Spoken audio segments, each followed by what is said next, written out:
Góðan sæl, 31. október eða síðasta daginn í október haldið upp á allra heilagra messu víðsvegar heim og þetta orðið í dag kannski að mörgu leyti veraldleg hátíð. Krakkar fara í grímubúninga og banka upp á hjá fólki og sníkja kannski eitthvað nammi, unglingar fara á böll og þetta haldið svona með veraldlegum hætti, en á baki liggur kirkjuleg hátíð sem að kirkjan hefur haldið í mjög margar aldir.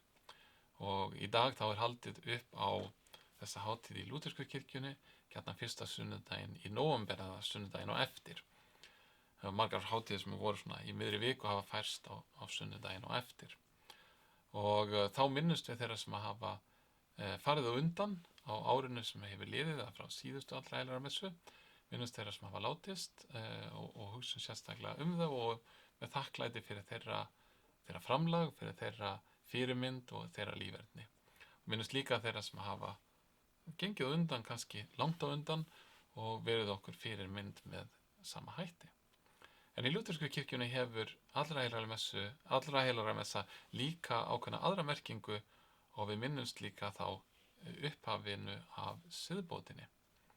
Árið 1517 á miðöldum þá var algengt að fólk ferðaðist á allra heilagra messu til þess að skoða alls konar helgigripi eða fara í pílagrimsferðir eitthvað svoleiðis, og fyrir þessar ferðir og fyrir að skoða dýrgripina eða helgigripina þá fengu við afslátt úr hreinsunar eldinum.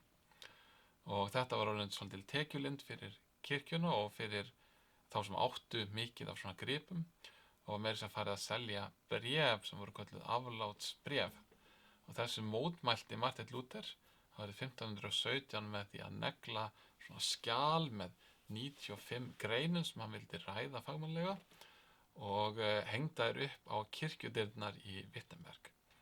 Og þetta var í rauninni bara, hann var að bjóða til umræðu þessa hluti, en samt sem áður þá var þetta svona upphafið af því sem við síðan köllum siðbótina, og það sem að gerðist í siðbótinu var að vald kirkjunar var tekið að mörgu leyti af páfanum og sett aftur það sem það átti heima á ritninguna.